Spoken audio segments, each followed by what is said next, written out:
Grayson, such a pleasure having you here. So finally you are here. How have you been today? It's great to be with you, Gaurav, and thank you for the invitation. I'm doing very well here. We have our maybe a false spring here in Sonoma County, California. So the Hmm.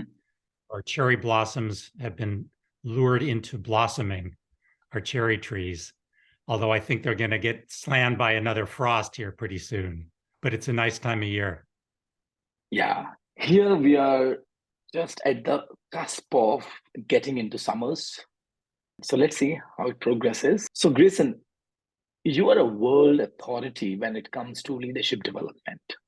All of us have got defining moments in our life that change the trajectory of our life. Just curious about you. When and how did you get introduced to the world of leadership? And how has it impacted, shifted, transformed you as an individual? Yeah. Uh, I think there were several episodes. I traced the beginnings back to my time leading a private school system in the San Francisco Bay Area. We had 5 campuses around the Bay Area.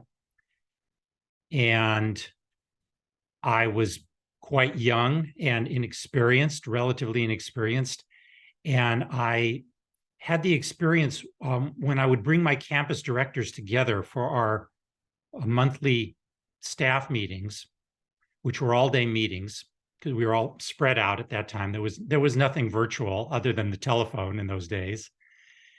And I found myself surprised by uh, the fact that some days, on some of these meeting days, this group of, there were 6 or 7 of us all together, smart, creative, committed people. And some days the meetings went fantastically well, and we all left energized and clear about what we were going to do. And it felt like we got a lot of good work done. And we left the day feeling unenergized and depleted. And I just became curious. And after I left the schools, I began studying. I thought, I want to understand why it is that a group of intelligent people who care about what they're doing together don't always get work done together well.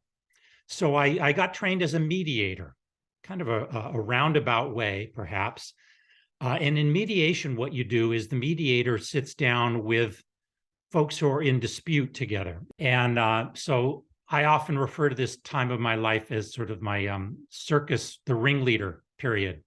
But I started to feel that, I'm often finding myself in the same room doing some of the same thing. And I thought, this is not really making a big change. It's helping people avoid a lot of expense and time and Mm. avoid the trial, but it wasn't terribly satisfying. And around that time, I was introduced to coaching. And for me, this really began to gel. A lot of ideas began to gel for me where I realized, oh, we are uh, pretty complex human beings. And when we get together, there's never just one conversation that we're having. For instance, you and I are having this one conversation, but we're also having 3 conversations at the same time. You're having your internal conversation, some of which you will share with me. I'm having my internal conversation, some of which I share with you. And then we're having the external conversation, which is being recorded on Mm. this podcast. So the people watching this only have access to the external conversation, and I only have Mm. access to our external conversation. And I also realized that we are not just people speaking and listening to words. We're human beings with bodies, and we're human beings that have attention.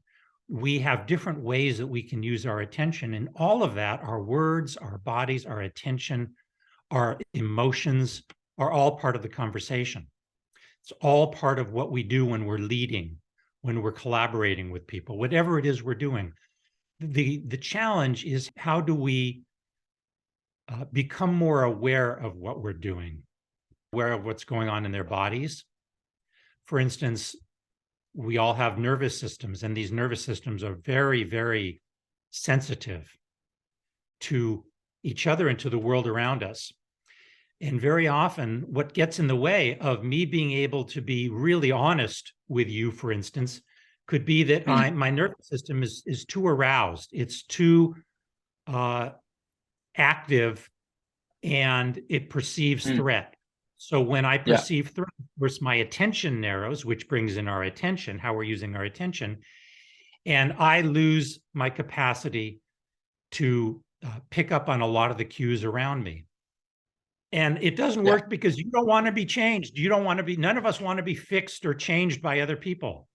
What we want is we want to be heard and understood and recognized by other people.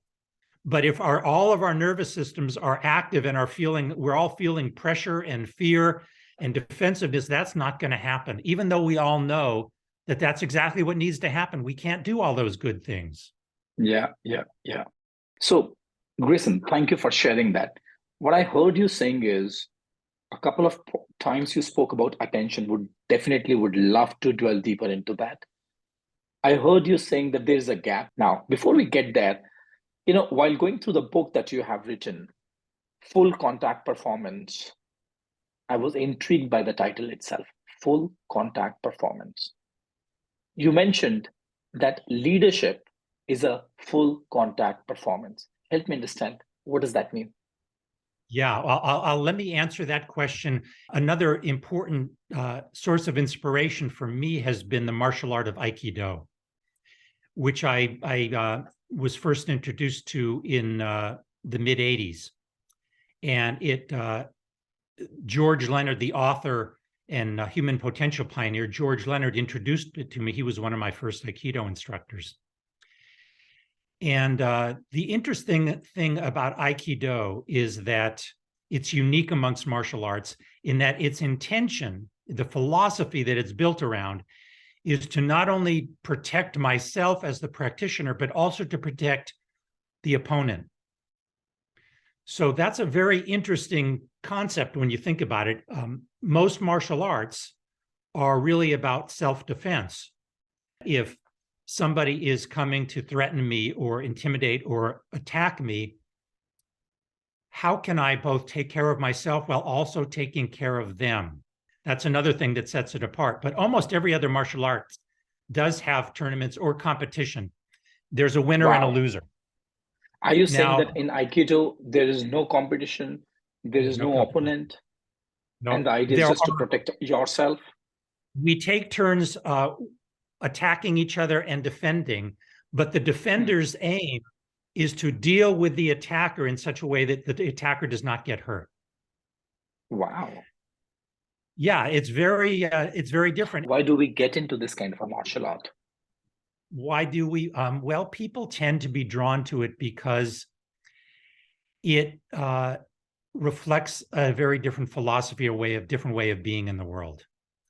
And I think many people are looking for alternatives to the conventional way of thinking, which is I need to win.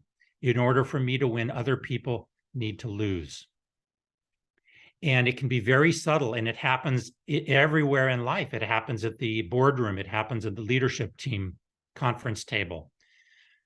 If I'm right, then you have to be wrong. If my idea is a great idea, then other people, the people next to me, their ideas have to be a little bit less good than mine. And when people are under threat, when people are feeling challenged or under pressure, they default generally to the self-preservation instinct, and that leaves other people out. So full contact, the term full contact is borrowed from martial arts. It reflects a way of practicing where the two training partners go at it full out. They don't hold back their punches or kicks or grabs. And they're strong, they're true strikes.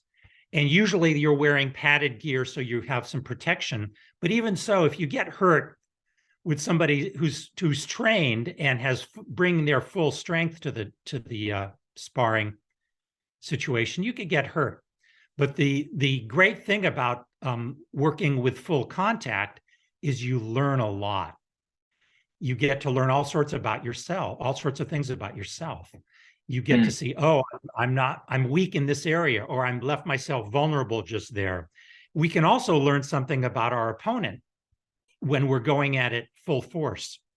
So full contact, I borrowed it and I adapted to the world of leadership and organizational performance. Why? Because the work world very often feels like it's a full contact environment. Things are moving fast. They're coming at you. It feels like all sorts of threats can be coming at you. And change is very rapid. And so what do? How do you actually perform well under this kind of pressure? And how do you stay fully present? How do you help not only yourself, but your colleagues learn under this kind of pressure? Because very often we don't really learn from our mistakes. We just become more defensive around them, and we might try adjusting things here and there, but we fail to recognize that the source of our action is ourselves, is those inner conversations I was talking about a few minutes ago. So to be in full contact in the work world as a leader means that I am bringing a new level of awareness to myself. What's happening in my body? Why am I feeling this tightness in my chest during this conversation, perhaps? And how is that starting to cause my focus to narrow and tighten? And the words will start to reflect this tension. Yeah. We're always whole beings. Yeah.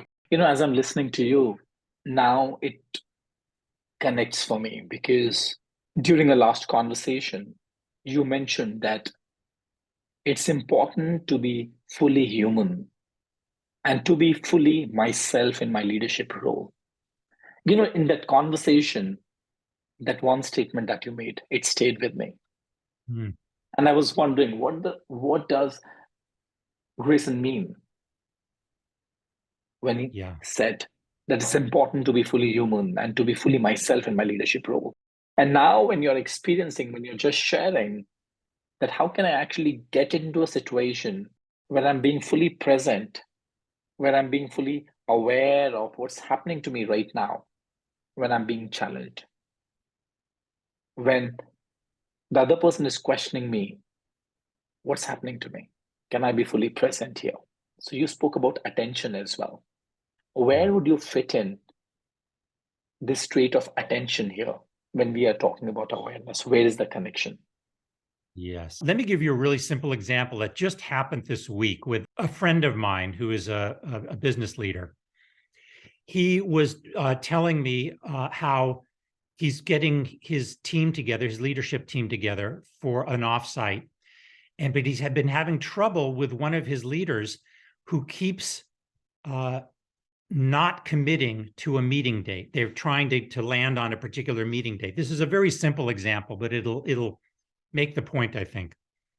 And he was getting very frustrated with this person.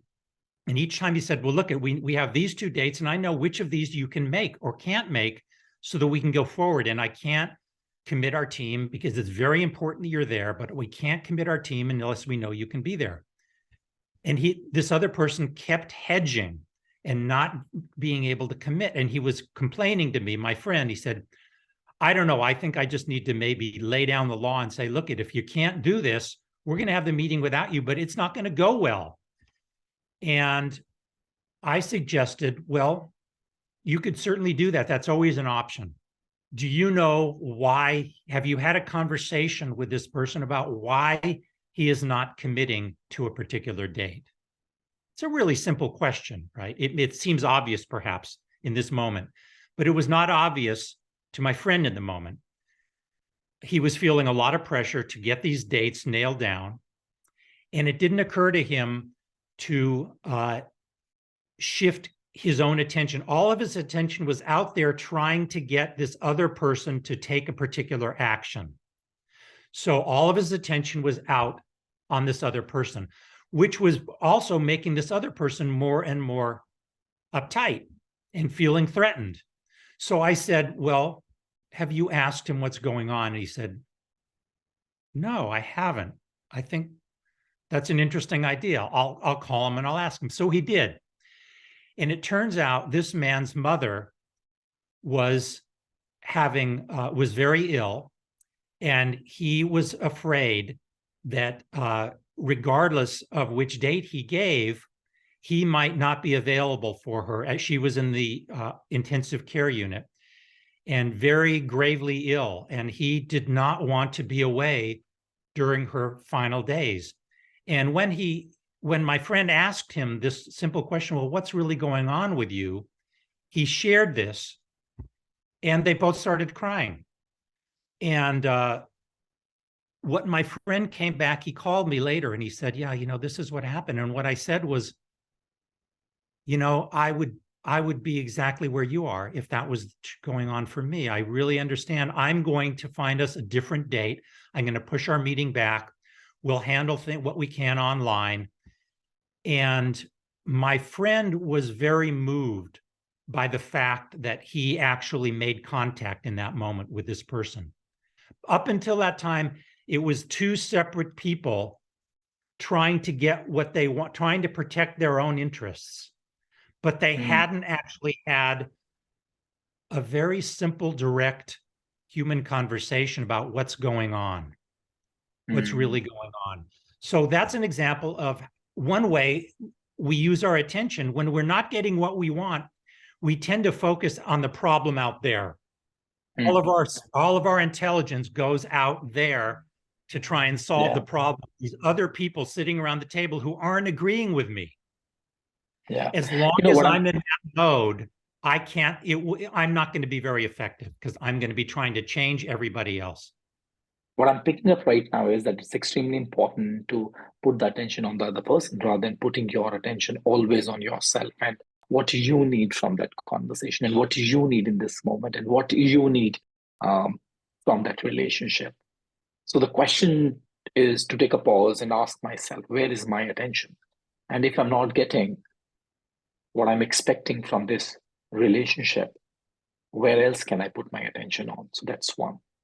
Another thing that I am contemplating right now is it's not easy, Grayson, for today's leaders, especially in the corporate world, to be vulnerable. As much as we are aware that vulnerability allows you to have better connections with people, it allows you to get that acceptability from others. As we were just talking about that, there are certain things people are aware of that, and yet they find it extremely difficult to put it into action. What's your take? One, what comes in people's way of being vulnerable? Second, how can we implement what we are talking about right now, the full contact performance that would allow people to be vulnerable and human, fully human? Yeah, it's an interesting question. If we were to not be able to use the term vulnerable, what would we be saying? How would we be describing what we're looking for here? I think what we're talking about when we use the word vulnerable is a way to be in contact with other people in a very direct, authentic way that's true to what we're feeling, what we're thinking, what we care about. And also in a raw way, in a very raw manner, I'm just connecting and telling you what I'm going through. Yeah, very raw, very direct. Yeah, raw is a good word. One question we could ask is, well, why would I ever want to make myself vulnerable? If I'm, in a cage with a lion, would I want to make myself vulnerable? No, I wouldn't. Why would I? I would want to protect myself as much as I can. So the frame in which we're using the word itself, as I think, can be limiting. So instead of you need to make yourself vulnerable so that you can have better conversations, be a better leader, I'd say, well, no, let's instead reframe the whole situation. none of us want to be vulnerable, but we do want to connect with other people. We want to be more effective. We want to perform better. We want to have more direct and raw conversations with each other. How can we do that? So I'm shifting our focus again from how do we become more vulnerable to how do we have what we want that we think we would get by being more vulnerable. And one of the ways we can do that is by working with our own nervous system. So many times the problem that people encounter when they're engaging in collaborative interactions is that when we start to feel that what we're thinking or feeling is not going to be acceptable to other people, we start to shut down. Or when other people have ideas or say things that trigger us and make us feel uptight or scared or threatened in some way, our nervous systems take over and we become amped up and we become defensive. It becomes literally intolerable to remain calm and present and curious because our bodies simply won't allow us to. When we feel threat, our bodies do whatever they can do to protect us.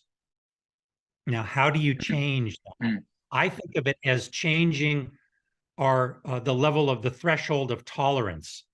We can do that with quite a few different practices, one of which I've learned in Aikido, and which we teach all the time on the Aikido mat, which is to ground and center myself.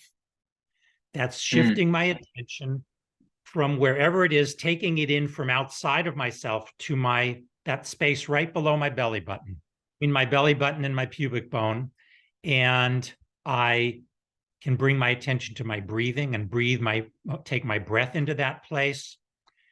I can quiet my breath, slow it. I can feel my feet on the ground. I shift channels, literally, channels from thinking to feeling in the body. And the more you practice this and similar practices of grounding and centering yourself, you start to realize that your tolerance for being in challenging situations can grow. Yeah. And that soon you can start to be in a meeting with other people, even if they're challenging you directly and saying, no, I don't like that idea, Grayson. And so I don't personally take it. I don't take it personally, right?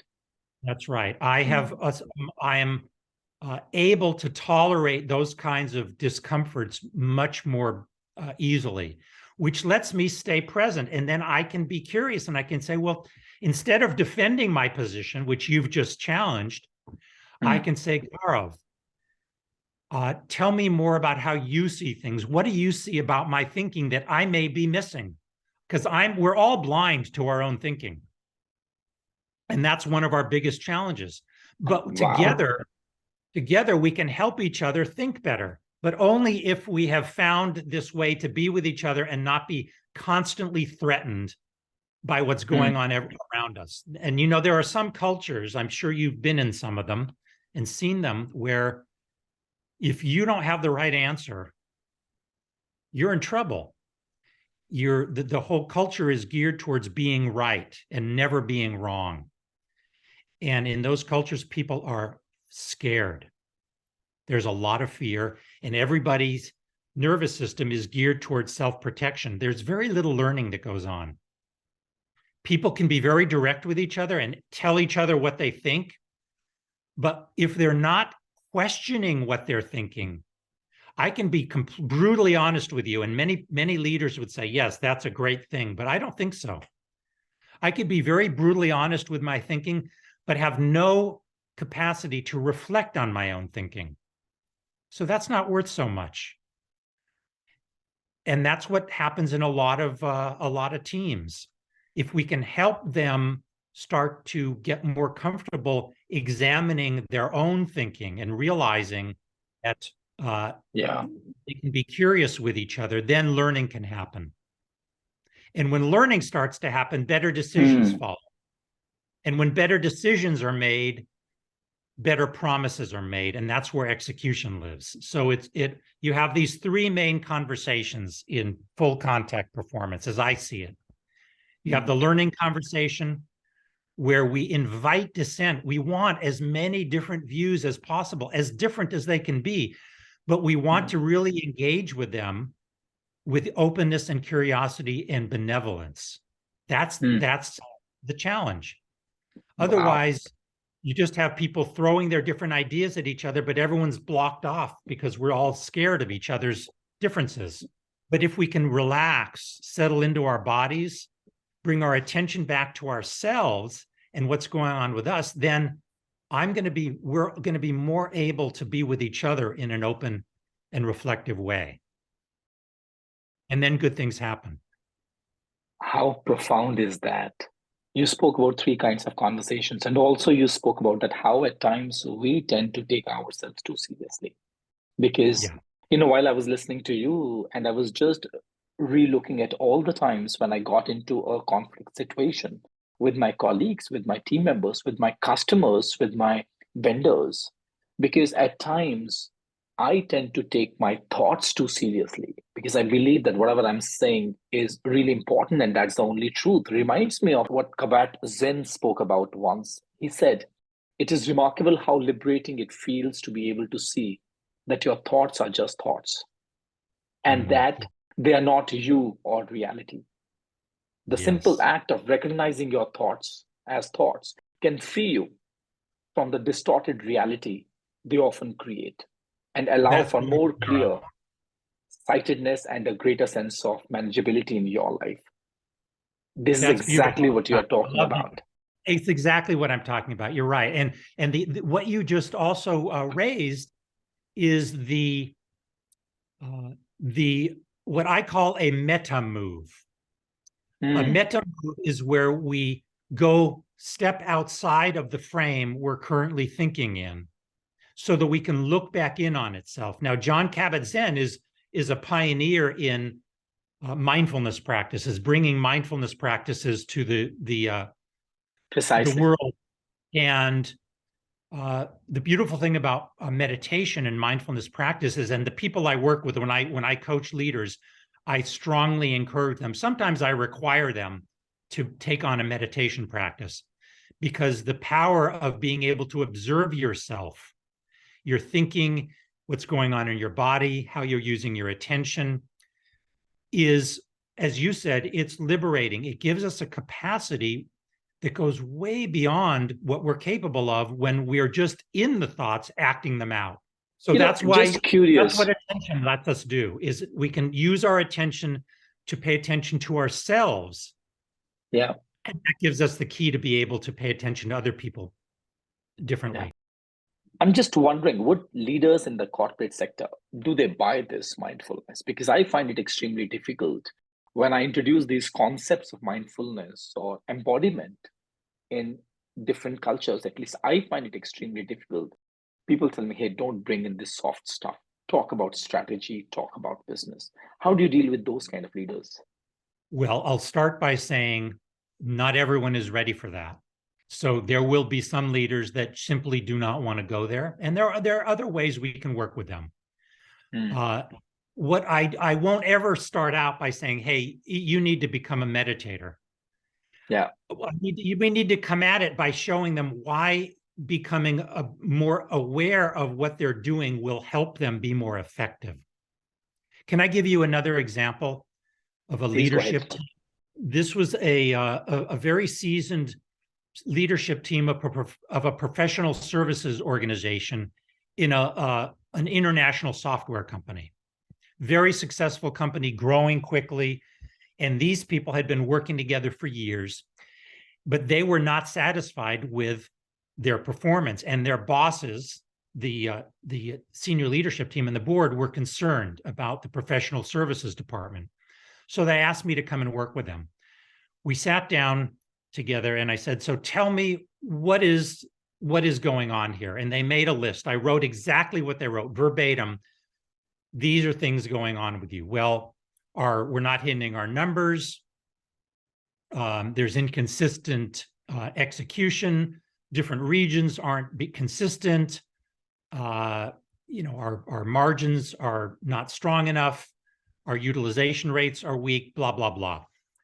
I said, well, so why is this happening? So that was part one. I put that on a flip chart. On another flip chart, I said, tell me why you think these things are happening. You are experienced leaders. You've been doing this a long time. You know how to be leaders.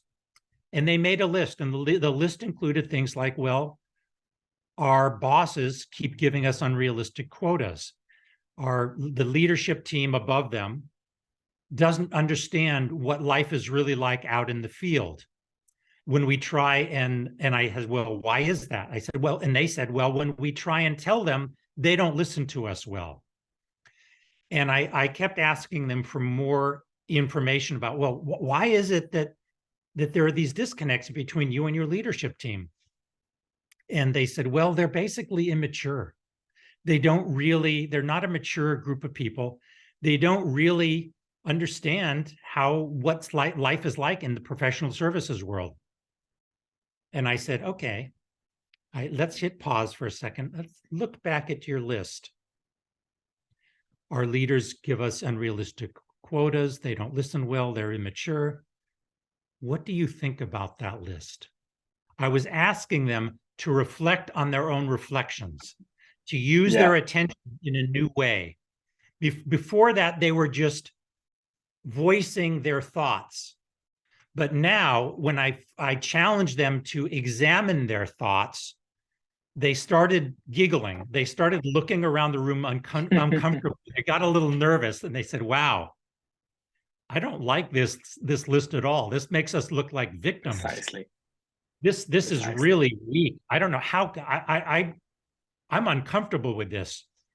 At which point I said, well, if you were to try and solve these problems that you just listed about your leadership team, how would you go about doing that?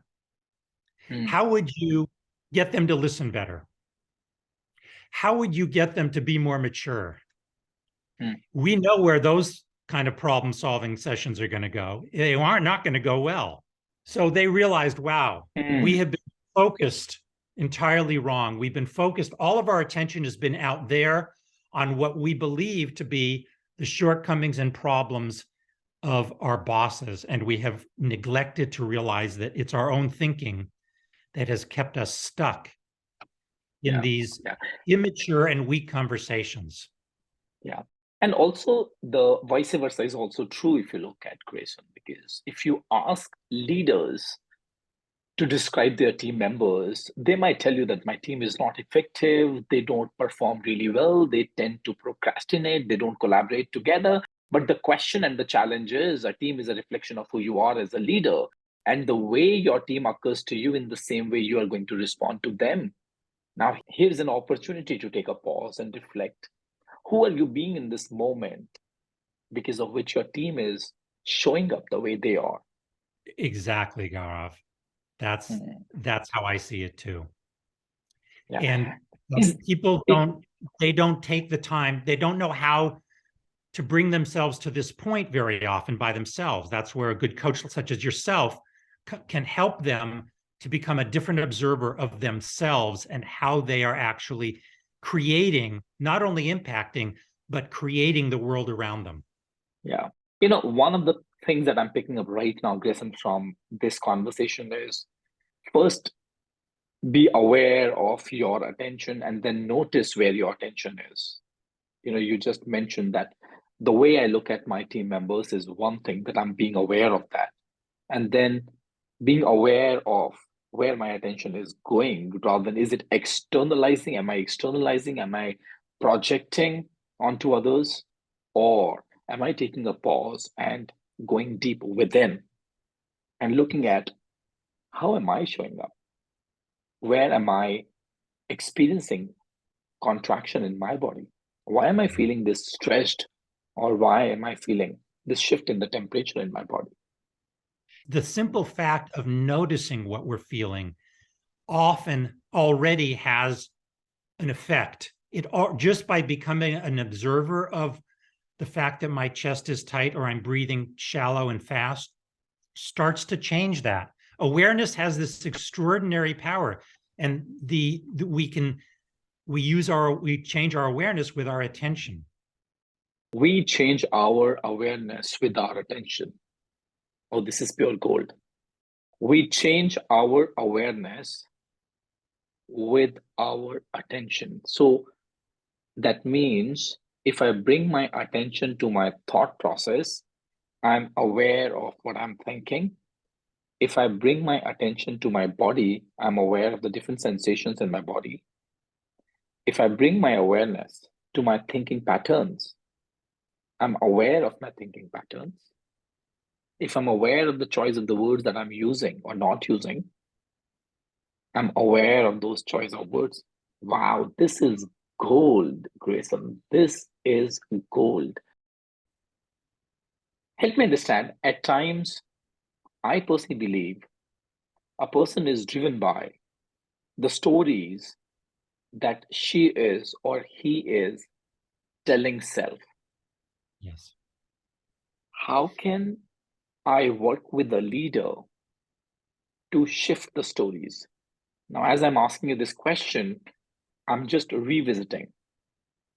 Putting the attention on the stories will raise the awareness. Then what? Yeah. By the way, I love the way you just you make beautiful new connections in throughout this conversation. I appreciate that a lot. So I think with respect to stories, yes, first step is to recognize a story as a story. And that in itself is often a profound move to make because we're in our stories. The stories are running us. So often we're not aware that they're stories. It's just how the world is. We don't recognize that our perceptions are based on very often, much of our perception, not all of it. Some of it is just raw bodily perception from our senses, but many of those perceptions are shaped by our stories and beliefs and expectations about what we expect to perceive in this situation. So using our attention to reflect back on myself, oh yeah, I'm telling a story about my boss. And whenever she looks at me this way, it means this. So I need to do X and Y because of this. Well, that's a story. We have no idea what's going on in your boss's mind. That's not available to us.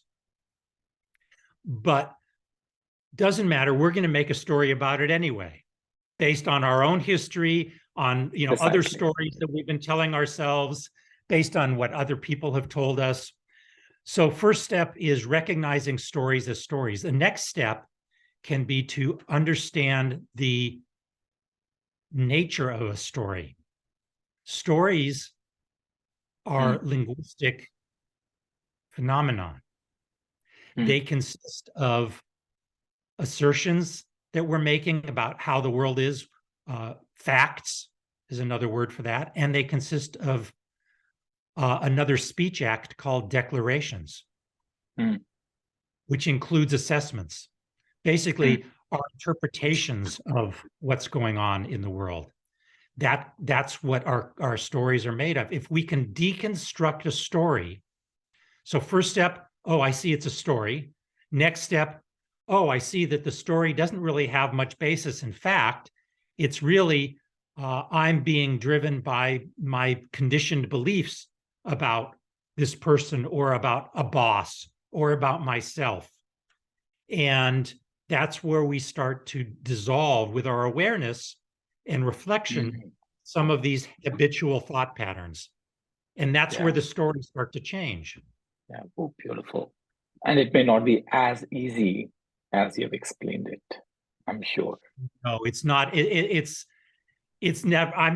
We're doing a shortcut here together. Of course, Yeah. it's a conversation, and sometimes it can take several sessions. Sometimes, if you just help somebody realize, oh, I'm telling this is a story, and it Mm, goes like this. Stories are very important, and we live with stories all the time. We're storytelling creatures, absolutely. but not all of our stories are current or effective. Some Mm, of them close us down. They inhibit full contact, making meaningful, authentic contact with other people. Those are the stories we want to really closely examine. And when I start to see, oh, I see how this story is driving my behavior constantly with this person, then maybe we can ask the question, well, what might be a different story? Or how might you try a different move and see what happens? And that might disconfirm this story. So we might try thought experiments or actual conversational experiments. There are a lot of different strategies we can use for examining and deconstructing our stories. Yeah, I think, Grayson, this is a good moment for us to take a pause and ask this question from our audience. Um, what's that story that you're living into, which is not supporting you, which is creating gap between you and your loved ones, which is keeping you away from your dreams, from your aspirations, from your professional objectives that you have crafted for yourself? As much as I'm asking this question from my audience, I'm also asking this question from my own self. That what's the story that I've been living into? And one Hmm. such story that I'm living into is that I'm not good enough. And I've been living in this story for the longest period of time. You're certainly not Now, alone. so true. What's the story that you have lived in for the longest period of time? Hmm. And how does that continue to haunt you today as well? And how do you deal Well, with that? interesting question. There are so many stories that I've have lived in and am living in. Let me see if I can come up with one. Well, I think it's a variation on the theme that you just brought up. It's a variation of I'm not good enough.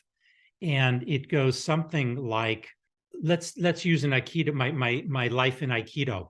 I always thought that when you become an advanced martial artist, that you would have full confidence, nothing would scare you. You would walk around feeling invincible. That was my youthful fantasy story that I lived in. I started realizing that I was more and more and more aware of my vulnerabilities and weaknesses.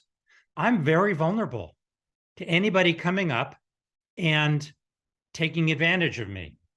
Or if I'm not feeling great on that day and I encounter somebody else who's also trained as a martial artist, I have no idea. So it really began puncturing my beliefs about competence, and Mm, that it's always dependent on so many factors. mm, As a professional, now back to the more personal realm, the world of work, I've often struggled with I'm not good enough narratives in my life. I don't have what it takes. I don't have the right degrees. Uh, you name it. They can take so many forms. It's almost like a chameleon. The mm. core narrative of not enough will draw on whatever you're experiencing in that world or on that day or in this meeting, and it will exploit it and turn it into, oh my God, I can't do this. Yeah, yeah, yeah. Thank you, Grayson. I think what a heart-to-heart conversation. Thoroughly enjoyed. We started how you got into this space. How did you get introduced to the world of leadership? And as we are coming to the end, we are talking about your stories and how those narratives continue to drive you and your life. Thank you so much for sharing your wisdom, your insights, your reflections. It was an absolute pleasure having you here. Gaurav, likewise, I thank you too. Wonderful conversation. I appreciate your insightful comments and questions. Thank you.